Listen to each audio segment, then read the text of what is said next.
Good morning, everyone. Good morning, Rabbi. Good morning, Rabbi. We are beginning a new Masechta, new tractate today. Mishna is Erevin. Perek Aleph, Chapter 1, Mishna Aleph. Mishnah 1, I'll dedicate this morning's learning in memory of my mother, Mrs. Shalamis Rabinowitz, Shalamis Bas Rav Yaakov Eliezer. All right, quick introduction.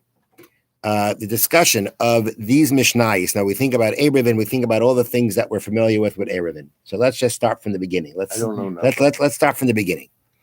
And the first point that, again, what we need for this Mishnah and for the coming Mishnayos is that we know there is, as we learned in Shabbos, there's a Rishus Harabim, Rishus Hayachid, a public domain and a private domain.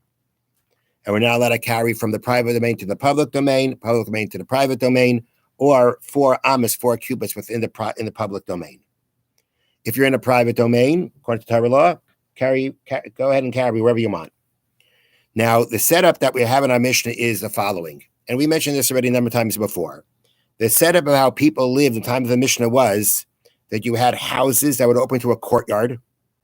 Courtyard would have its own wall around it, and it would have a opening from the courtyard into what's called a mavoi. A mavoi is an alley. So you've got the courtyard leading into an alley, like a little street, and you could have a number of courtyards open to one alley, and the alley would be the way that you would go. The alley itself was a street, a walking area, not a public domain, not the status of a public domain, of a full public domain, but it would lead you into what's called the Rishus Harabim, the public domain. The alley would lead you into that. A public domain is 16 amas wide, 16 cubits wide, and there is a lot of people passing through at one time, either one time or over time, 600,000 at least, either at one time or throughout the day, whatever the exact halachas are about that. But in that street, that alleyway, you don't have that many people, and it's not that wide, so it's not a public domain according to Torah law. The thing is, though, that the Chachamim were very concerned that people might think that this street is the same thing as a public domain, and the same way they can carry in that alleyway, they can carry into the public domain. And then the Chachamim said, you may not carry in this alleyway. You got to treat it like a street.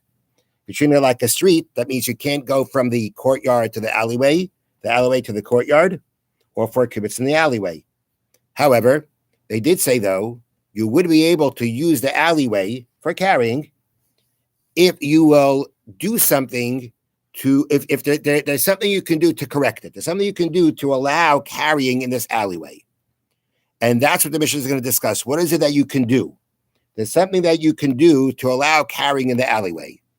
Now, even after you do this thing that we're about to learn to allow you to carry in the alleyway, you still cannot carry from the courtyard to the alleyway or the alleyway to the courtyard unless you make, or even from the different houses into the courtyard, until you make something called a ruvei chatzeres and shetufei mavuos, where basically, when it comes to the courtyard, everyone living in the courtyard has to contribute some food.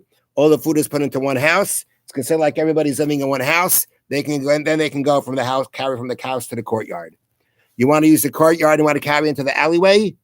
Then all the courtyards have to combine together. They all have to contribute food. The food is put into one of the courtyards, and now you can go from courtyard to alleyway. Okay, that takes care of that issue.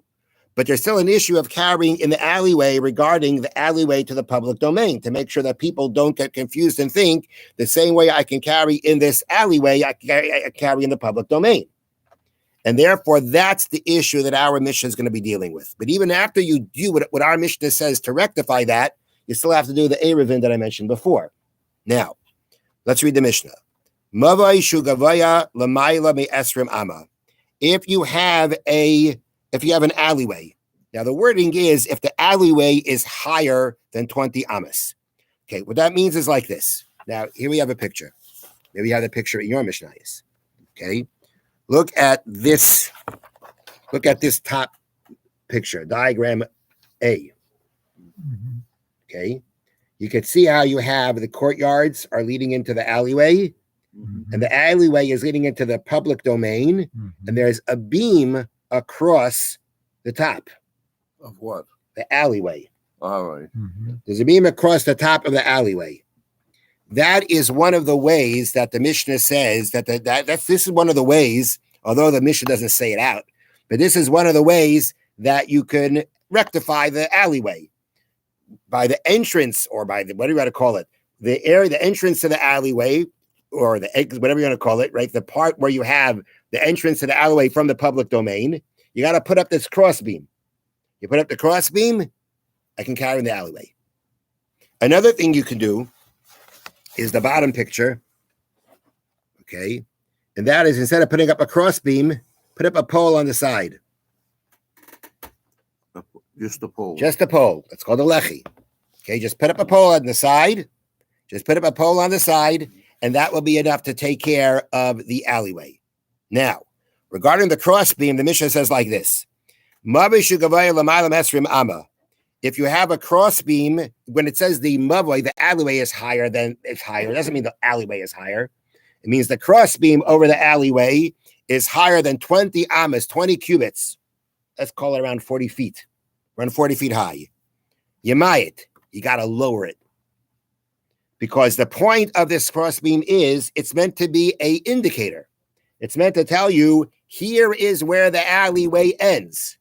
And you cannot go carrying any further from this into the public domain.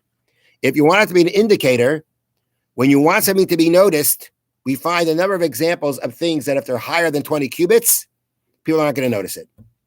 It's too high to notice. Too high to notice, too high to really pay attention to. You're not, and therefore it's not going to work. So what do? You got to lower it somehow or another. I don't know, wedge it between the two sides. I don't know what you do. But the point is, it's got to be lower. Since it's lower, then it's noticeable. That's the first opinion. Rabbi Yehuda says, Ein tzarech. You don't have to lower it. You know why I don't have to lower it?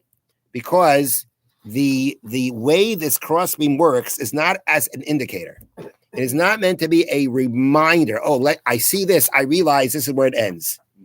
But rather, the way it works, interestingly, is that this crossbeam is considered like a wall.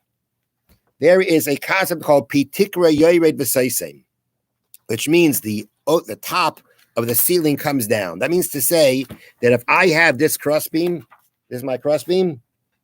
So the side of the crossbeam, halachically, it's as if it extends downwards.